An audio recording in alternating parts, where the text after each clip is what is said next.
nanti mereka akan memberikan info-info itu terkait melalui artikel singkat, video, terus juga webinar seperti saat ini. Nah, webinar kali ini juga disupport oleh Apsilangga. Jadi terima kasih Apsilangga. Selanjutnya, kayaknya teman-teman mungkin udah nggak sabar nih ya. Kalau misalnya kita hari ini mau seminar tentang apa sih? Jadi hari ini kita akan seminar tentang gaya belajar efektif selama study from home yang akan disampaikan oleh Bapak Rudi Cahyono, MPSI, psikolog.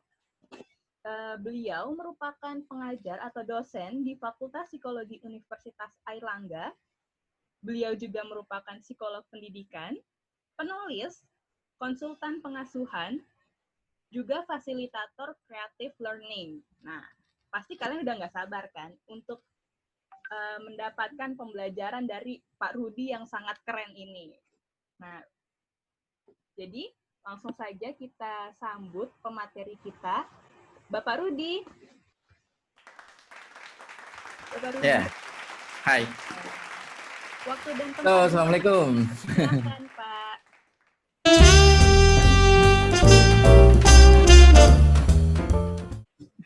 Ya, terima kasih Ulul. Ya tadi sedikit sudah diperkenalkan sama Ulul ya tentang saya, tentang PTPP, tentang psychocare. Kalau tadi dibilang mungkin teman-teman tidak sabar untuk ketemu dengan orang keren, tapi sebenarnya yang keren kalau saya sendiri ketika saya dibilang keren, saya pikir sekarang saatnya saya ngiri gitu. Ngiri dengan siapa? Ngiri dengan teman-teman psychocare. Dari kemarin saya mikirin itu aja. Kemarin sempat ngobrol-ngobrol juga dengan teman-teman PTPP, saya ngiri dengan psychocare. Kenapa? Mereka punya kesempatan untuk bersenang-senang dengan membantu orang lain. Jadi menurut saya hal ini menyenangkan banget dan saya lihat generasi muda yang dinamis gitu loh. Yang mungkin di masa-masa saya mungkin barangkali saja artinya kalau ngomong soal kepedulian, saya kok ngerasa ini peka banget ini si anak-anak ini. Makanya salut buat teman-teman psychocare. Dan juga pastinya salut buat teman-teman PTPP ya. Tapi kalau saya nanti puji-puji PTPP nggak enak karena saya ketuanya gitu. Oke. Ya gitu, Mbak Ulul. Ini nanti kita langsung mulai saja atau gimana ini? Langsung Udah bisa mulai ya? Udah bisa mulai ya? Oke. Oke teman-teman, tadi seperti yang dikatakan sama Mbak Ulul, sama Ulul ya, bahwa kita hari ini akan belajar tentang gaya belajar. Jadi sebenarnya betapa pentingnya learn how to learn gitu loh ya. Karena makanya kenapa kita belajar gaya belajar, jadi belajar bagaimana cara belajar sebenarnya ya. Nah, ini sebenarnya yang akan saya berikan nanti memang sedikit sebagai sebuah paket yang kalau mau dibilang lengkap ya nggak lengkap banget, tapi cukup lengkap lah, ini sebuah paket yang cukup lengkap. Malah kemarin itu saya mencoba untuk membuat kemasan yang paling memungkinkan untuk daring dengan waktu sekian gitu ya. Waktunya ini saya pikir untuk 2 jam itu juga lumayan ya, lumayan agak kejar-kejaran ya. Nah itu saya coba bikinkan yang terbaik lah buat teman-teman di rumah yang hari ini ikutan apa istilahnya workshop atau webinar ya, ikutan webinar, dan kita buat mereka-mereka yang kemarin masih mikir-mikir untuk ikut merasa rugi ya.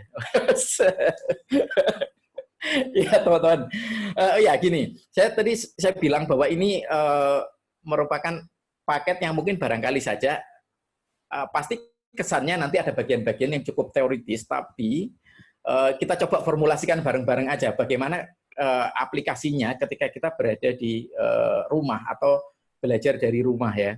Ini bisa berguna untuk yang belajar atau si subjeknya, si anaknya gitu ya, si anaknya itu sendiri, baik itu mahasiswa, siswa gitu ya, atau berguna juga buat bapak ibu, mungkin barangkali ada orang tua di sini yang ikut, itu untuk keluarganya, adiknya, keponakannya, anaknya mungkin barangkali saja.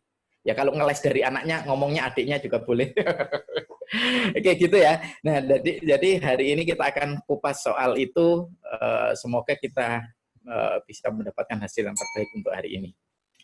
Nah, tadi dikenalkan tentang diri saya. Kalau ngomong nama lengkap itu Rudi Cahyono.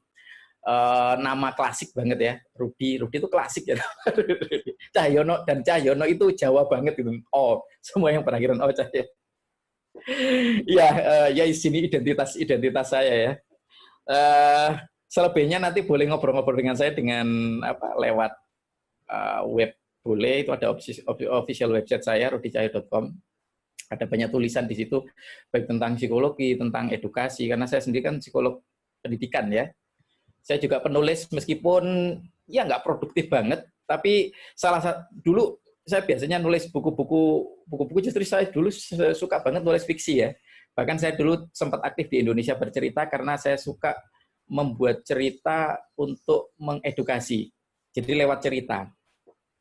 Nah, terus seiring waktu karena saya juga suka nulis artikel dan segala macam, dari pengalaman saya bersama anak saya, jadi ini termasuk juga salah satu pembongkaran profil saya bahwa saya seorang ayah, seorang bapak ya, bapak kalau anak saya manggilnya bapak dengan 2 ekor, dengan 2 orang anak gitu. Nah, dari anak saya yang pertama yang namanya Bintang itulah lahir buku yang pertama kali diterbitkan oleh penerbit mainstream yaitu Daily Parenting, teman-teman. Bukan karena saya jago di pengasuhan, di bidang pengasuhan, enggak. Karena saya dulu suka sekali, jadi anggapannya beginilah, kalau mau lebih puitis ya, karena saya adalah seorang bapak yang sangat menyayangi anaknya, karena saking sayangnya maka saya bikin catatan-catatan gitu ya, mengamati catatan buat anak saya, sehingga jadilah buku ini akhirnya ketika dikompil, jadi Daily Parenting. Ya, mungkin barangkali nanti kalau ada kesempatan, ini ada beberapa buku barangkali, tapi ini insight aja sih, tapi tidak harus lah ya, tapi nanti kita lihat aja peluangnya ya Mbak Ulul, kalau kita bisa bagi-bagi 2-3 buku barangkali ada yang teman-teman di sini yang beruntung boleh lah ya. Ini baru kepikir sih, sorry, nanti kalau keluar dari skenario saya minta maaf buat para host dan co-host. Nanti boleh lah ditambahin buat seru-seruan ya. Itu selebihnya boleh kontak saya lewat sosial media. Kalau sosial media saya paling gampang Rudi Cahyo lah ya, di Twitter Rudi Cahyo. Kalau di Facebook Rudi Cahyono aja ditulis karena Facebook lebih awal saya membuatnya sehingga belum jadi Rudi Cahyo nama panggung saya. Tapi selebihnya di semua sosial media namanya Rudi Cahyo seperti websitenya rudicayo.com ya. Itu sedikit perkenalan dengan saya biar tidak panjang-panjang karena berbagi waktunya, kita lanjutkan lagi. Jadi hari ini kita belajar tentang gaya belajar. Kenapa sih kita harus belajar hal itu? Ini saya rangkumkan karena manfaatnya banyak. Ini saya rangkumkan jadi 3 hal utama ya, berkenaan dengan manfaatnya apa? Mempelajari gaya belajar kita. Jadi kita sendiri bisa, atau untuk yang seperti saya bilang tadi untuk anak-anak, untuk adik-adik kita juga bisa ya. Nah, salah satunya ketika kita tahu bagaimana gaya belajar kita, maka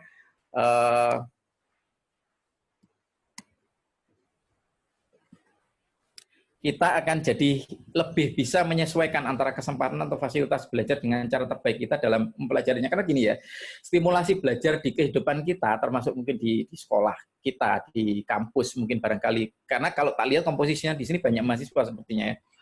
Ada juga mungkin beberapa orang tua kali ya.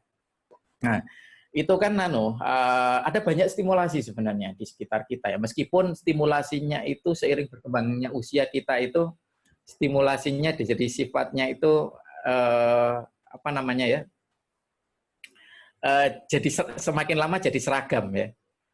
Semakin lama jadi seragam. Artinya apa?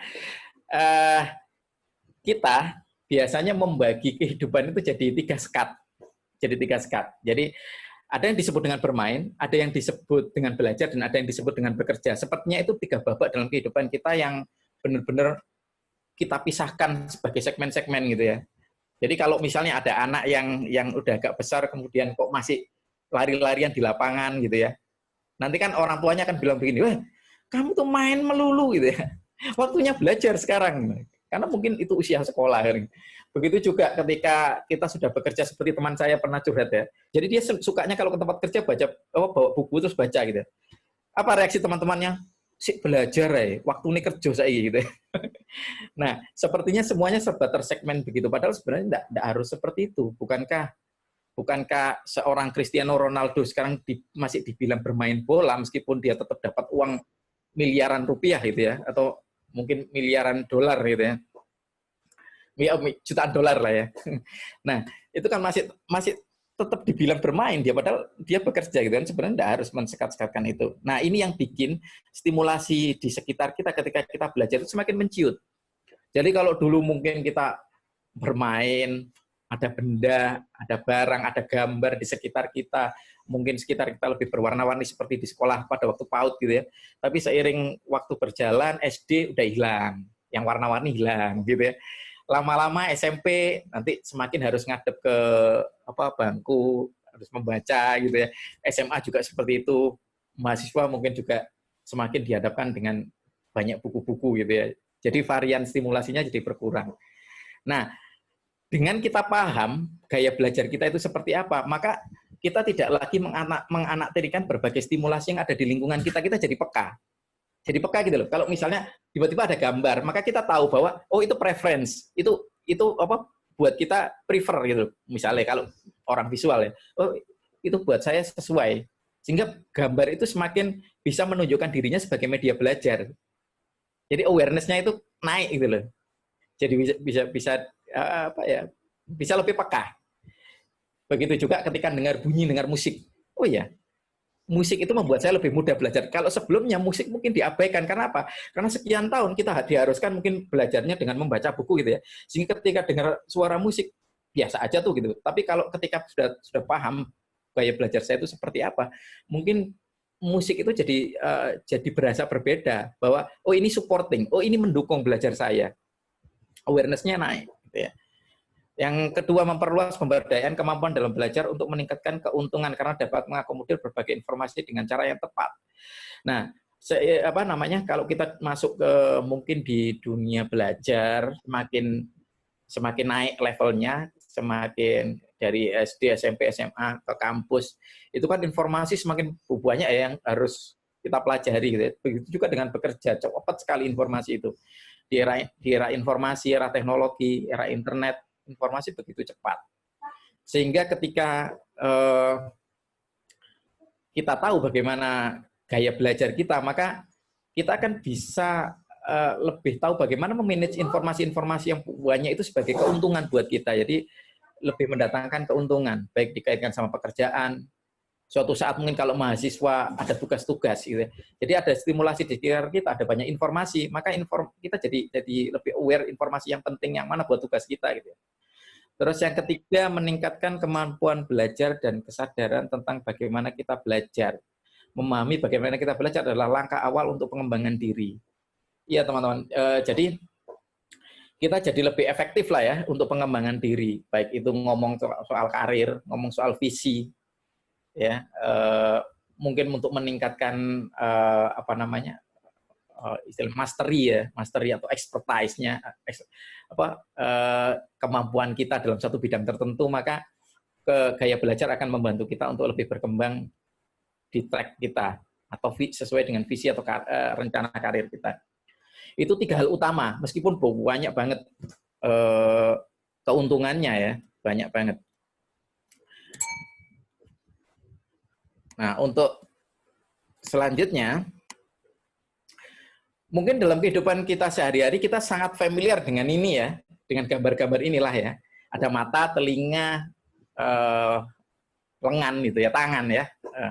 Nah, artinya kayaknya kalau ngomong gaya belajar ini sudah cukup familiar dengan teman-teman. Ketika mata, oh visual gitu ya. Ketika telinga, oh auditorik. Ketika gambar tangan, oh berarti dengan perbuatan, dengan tingkah laku, dengan sentuhan melakukan langsung. Yang mungkin bisa disebut dengan kinestetik. Ya, cuman masalahnya ada satu pertanyaan yang sangat menarik, teman-teman. Mungkin ini saya berikan di awal sebagai brainstorm ya.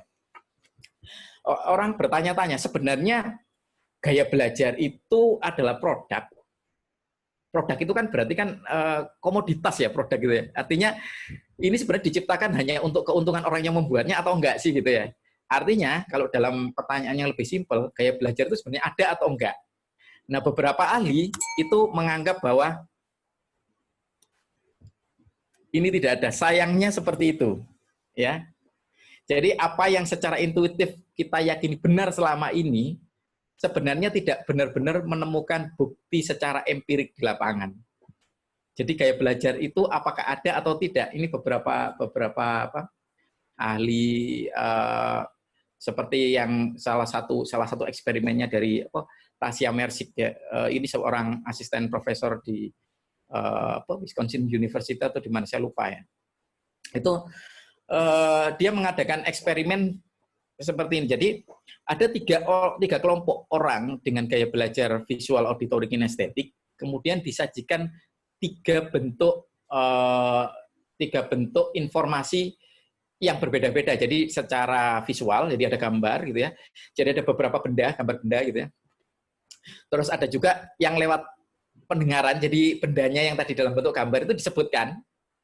Dan yang ketiga dalam bentuk bendanya itu ada secara langsung ya, bisa dipegang, seperti itu. Jadi mengalami langsung benda tersebut. Nah, apa yang terjadi? Ketiga-tiganya itu mengingat benda-benda itu secara sama sebenarnya. Jadi kalau dirata-ratakan tidak ada bedanya. Jadi orang visual mengingat yang auditorik, jumlahnya juga totalnya itu nanti juga di akhir sama jumlah keseluruhan benda yang diingat. Melihat visual, melihat secara langsung, memegang bendanya secara langsung itu juga sampai ketiganya kalau dirata-ratakan hasil akhirnya sama. Hasilnya akhirnya sama. Nah, jadi ini yang mungkin bikin beberapa ahli bilang bahwa ada nggak sih jangan-jangan itu cuma komoditas gitu loh. Jangan-jangan cuma diciptakan sehingga ya apa artinya bisa dijual jadinya gitu ya. Jadi bentuk buku, jadi bentuk instruction, pelatihan kayak gitu ya. Ya, ini wajar, pendapat seperti ini wajar ya. Karena jadi ada beberapa alasan yang kemudian saya coba nah ini saya buat dua alasan utamanya. Memang ini ada benernya dan memang kalau dari pendapat atau argumentasi mereka ini oke, bener juga. Di nomor 1 misalnya, otak tercipta dengan kemampuan menyerap berbagai bentuk informasi. Otak itu tidak pilih-pilih. Otak itu semua semua neuronnya itu bekerja untuk menyerap apapun bentuk informasinya, karena di seluruh bagian otak itu punya spesialisasinya masing-masing untuk berbagai jenis informasi tersebut. Jadi nggak pilih-pilih dia. Jadi nggak ngomong preferensinya visual, maka yang non visual jadi tidak diperhatikan sama otak. Enggak, otak kita itu luar biasa canggihnya dalam bekerja. Ya. Itu argumentasi yang pertama mereka. Terus yang kedua, gaya belajar tidak mempengaruhi hasil belajar. Memang penelitiannya pun ilmiah. Jadi setelah seseorang tahu gaya belajarnya, apakah kemudian lantas prestasinya bisa jadi naik? Belum tentu. Nah, ini dua hal utama argumentasi mereka dan didasarkan dengan riset ya. Jadi berarti bisa diragukan ya, gaya belajar itu ada atau enggak ya. Jadi karena kita masih ragu, maka sampai di sini juga dulu pertemuan kita. Assalamualaikum. Kita merenung masing-masing gitu ya. Kita berpisah. Oke, tolong gini. Sebenarnya sebelum kita untuk artinya meluruskan kembali argumentasi mereka, sebenarnya ada beberapa pendapat yang langsung menyangkalnya ya, bukan saya loh ya, bukan saya yang menyangkal. Jadi ada yang bilang bahwa seperti contohnya eksperimennya Tasia Mersic tadi ya, dia sebenarnya penelitiannya atau eksperimennya kan tentang memori, itu yang pertama, tentang memori. Terus habis itu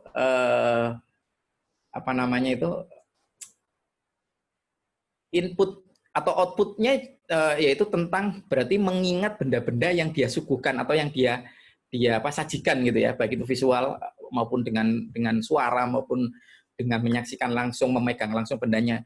Outputnya cuma itu, menyebutkan itu, sehingga berarti kan ini soal memanggil kembali memori yang sudah tersimpan. Padahal sebenarnya dalam proses belajar tidak sesempit itu. Jadi tidak sesederhana itu. Jadi ada yang mendebat dia itu dia itu terjebak dalam logika namanya logika manusia jerami atau strawman itu ya. Masih pernah ingat nggak? Mungkin barangkali yang di sini teman-teman yang dari psikologi pernah belajar psikologi kognitif pasti ingat tentang pernah belajar psikologi kognitifnya, tapi tentang yang saya sebutkan dulu. Jadi menggunakan argumen-argumen yang lemah gitu ya untuk membatalkan argumen-argumen yang kuat.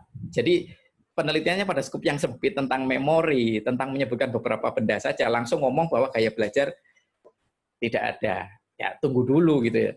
Barangkali saja kalau kita membantah atau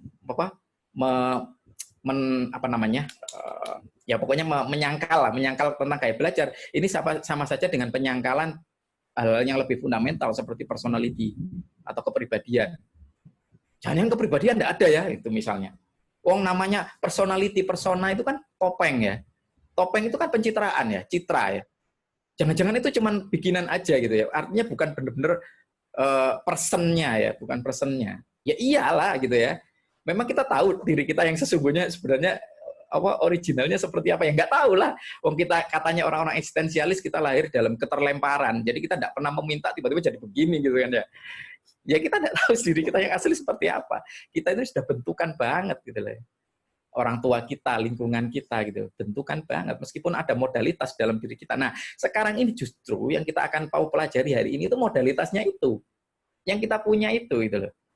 Ya, lebih prefer yang mana ketika bersentuhan sama realita, itu lebih tune in yang mana modalitasnya gitu ya. Nah, itu. Nah, kenapa kok ini bisa terbantahkan? Karena gini, kalau kita kembali berbicara tentang ini ya, bagaimana proses belajar itu yang sungguhnya ini, coba di skema itu ada gini, informasi masuk gitu ya, informasi akan berhadapan dengan skema yang sudah kita miliki, skema ya, kalau mungkin dalam bahasa awam anggaplah pikiran, otak, atau struktur gitu ya, struktur pikiran, struktur cara berpikir kita, atau kalau dalam bahasa kognitifnya bisa disebut juga skema. Kalau teman-teman ngomong skema berarti kan bisa membayangkan ya, ada satu bentuk tertentu gitu ya. Nah, berarti setiap orang itu punya bentuk yang berbeda-beda gitu kalau ngomong skema, punya skema yang berbeda-beda. Nah, skema ini yang berperan untuk mengorganisir informasi.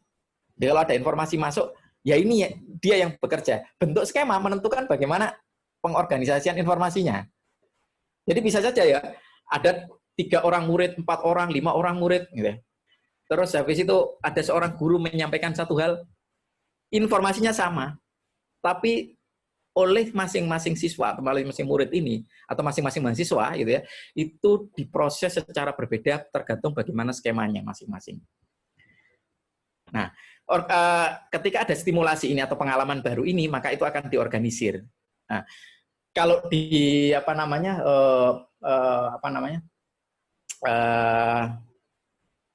proses belajar functional invariant ya katanya ya, di functional invariant. Jadi ada istilah functional invariant. Functional invariant itu ketika ada satu stimulus atau informasi yang harus kita pelajari, kemudian kita menghadapinya dan kita harus mengelolanya, ada 2 mekanisme yang biasanya kita lakukan. 2 mekanisme ini disebut dengan adaptasi. Nah, adaptasi ada 2 jenis mekanisme ini. Ada akomodasi dan ada asimilasi. Ya. Kalau akomodasi itu berarti begini, kan ada informasi baru nih. Berarti yang kita miliki, skema yang kita miliki itu kita ubah, biar bisa menyesuaikan dengan informasi yang baru, itu akomodasi. Sebaliknya kalau asimilasi, ketika ada informasi barunya ini yang kita otak-atik, biar sesuai sama skema kita.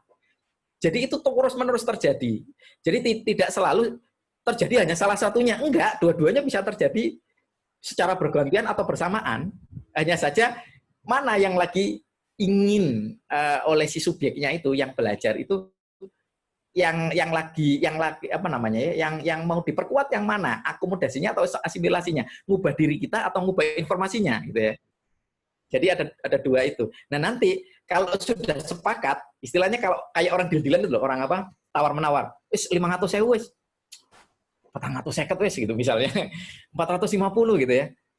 Masa enggak boleh 450? Janganlah 500 saja. Wes 475 wes gitu misalnya, dinaikkan lagi. Nah, sampai nanti ya wes deal 475. Nah, di situ disebut sebagai equilibrium, di mana akomodasi dan asimilasi itu ketemu match. Jadi disepakati udah segini aja gitu ya. Nah, kalau sudah disepakati udah segini aja, itu namanya equilibrium. Tapi kalau nggak sepakat-sepakat tadi, ketika masih tawar-menawar, itu namanya disequilibrium. Seperti yang ada di skema ini. Kalau sudah jadi equilibrium, berarti terbentuk skema baru. Jadi kita punya pengetahuan baru nih. Nah, jadi nambah. Skemanya berubah, kayak gitu. Nah, ini proses ini. Jadi kenapa proses ini saya ceritakan?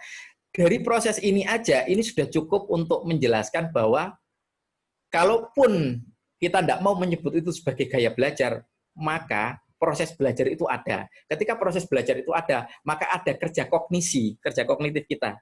Ketika ada kerja kognitif, berarti ada namanya cognitive style, kalaupun kita tidak mau menyebutnya sebagai learning style. Jadi itu cuma boleh aja kok, yang tadi misalnya dibantah gitu ya, oh nggak ada gaya belajar, ada kok, kalau memang nggak mau nyebut itu sebagai learning style, oke lah, sebut sebagai cognitive style. Ya, karena yang punya pengaruh atas gaya belajar itu banyak, mulai dari personality, sesuatu yang ada di dalam diri kita yang dari sononya itu sudah ke bawah dalam diri kita gitu ya, sampai pada sesuatu yang sifatnya permukaan, kayak desain instruksional itu, mau dikasih hiasan-hiasan nggak kelasnya kayak gitu, lebih responsif nggak, lebih membangkitkan emosi apa motivasi nggak gitu ya. Nah, dari yang paling dalam sampai yang paling luar, dan itu turut mempengaruhi gaya belajar. Sehingga karena kalau memang menyaksikan apakah ada gaya belajar, oke lah kalau nggak mau sebut itu, sebut aja sebagai cara kerja kognitif, karena kognisi kita ada gitu loh. Kayak gitu. Nah, itu. Nah, ini struktur kalau dari dari strukturnya Curie ya. Kalau dari strukturnya Curie ini ada sesuatu yang sifatnya berhubungan dengan cognitive personality. Jadi gaya belajar itu juga dibentuk oleh cognitive personality. Sifatnya jadinya nanti beda-beda. Ada yang namanya information processing style. Ada yang instructional preference ya. Yang paling di muka di luar itu instructional preference. Itu yang paling gampang diubah. Semakin ke dalam itu semakin sulit diubah. Sudah jadi dirinya si orang itu gitu ya. Yang di luar itu semakin bisa. Jadi bisa diotak-atik. Makanya kalau memang ada nanti suatu saat misalnya begini. Saya lebih suka dengan nonton film sih gitu misalnya. Saya lebih suka nonton film. Nah, suatu saat kok nggak ada filmnya gitu ya. Adanya gambar, oke lah sifatnya gambar mirip dengan film, barangkali hanya saja tidak bergerak gitu mungkin. Tapi itu ada stimulasi visual yang cukup kuat lah dibandingkan sama teks mungkin barangkali seperti itu. Nah, itu instructional preference, jadi bisa diotak-atik juga kayak gitu. Nah, sebenarnya teman-teman, ini hanya untuk menunjukkan aja ya, kulit bawang ini katanya ya, kulit bawang ini hanya untuk menunjukkan bahwa ada bagian yang paling dalam secara personality yang biasanya lebih menetap, dan ada bagian yang gampang sekali diotak-atik dan gampang berubah. Selanjutnya, dari core ini, dari tiga lingkaran ini, sebenarnya gaya belajar itu ada sekian, teman-teman. Sudah 71.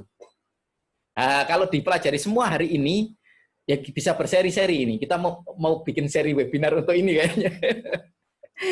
Makanya dari itu kemarin saya coba untuk membuatkan formulasi yang paling pas lah ya buat kita hari ini. Dalam 2 jam ini kita dapat semaksimal mungkin. Jadi ini nanti akan saya ambil beberapa.